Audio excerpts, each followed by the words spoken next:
Siz uchun yana bir ajoyib kitob topib qo'ydim. Bu kitob falsafiy va ma'no jihatdan juda ham chuqur bo'lishiga qaramasdan, juda ham oson tilda yozilgan. Ya'ni 15-16 yoshli bola ham bemalol bu kitobni bir o'qigandayoq tushunishi mumkin. Bilasizlar, odatda men kitobni to'liq o'qib chiqib, uni tahlil qilib, tavsiya qilishga arzisa tavsiya qilaman. Lekin bu safar kitobni bor yo'g'i 10 betini o'qidim. Va 10 betni o'qishim bilanoq bu kitobni iloji boricha tezroq tavsiya qilish kerak. Iloji boricha tezroq har bir inson o'qishi kerak deb o'yladim. Chunki shu 10 betni o'zidayoq siz bu kitobni o'qish orqali dunyodagi eng muhim ikkita savolga javob topasiz.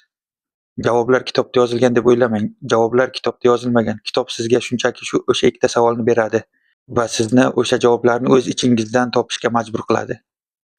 Bu savollar qaysilar? Men kimman? Va dunyo qayerdan paydo bo'lgan? Bilamizki, bu ikkita savol falsafaning ustuni hisoblanadi. Siz falsafa dunyosiga kirmoqchi bo'lsangiz, shu ikkita savoldan boshlashingiz kerak.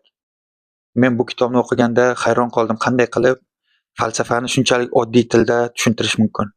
Bu kitob shunchaki falsafa haqidagi kitob emas, balki o'zingiz o'ylashga majbur qiladigan kitob.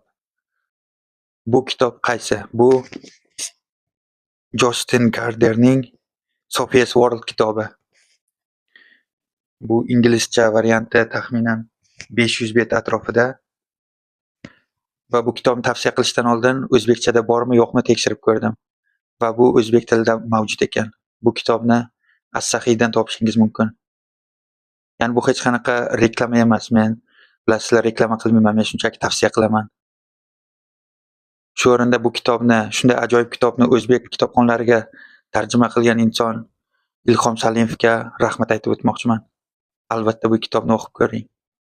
Ilhom aka tarjima qilgan kitob hech qachon yomon bo'lmaydi. Salomat bo'ling.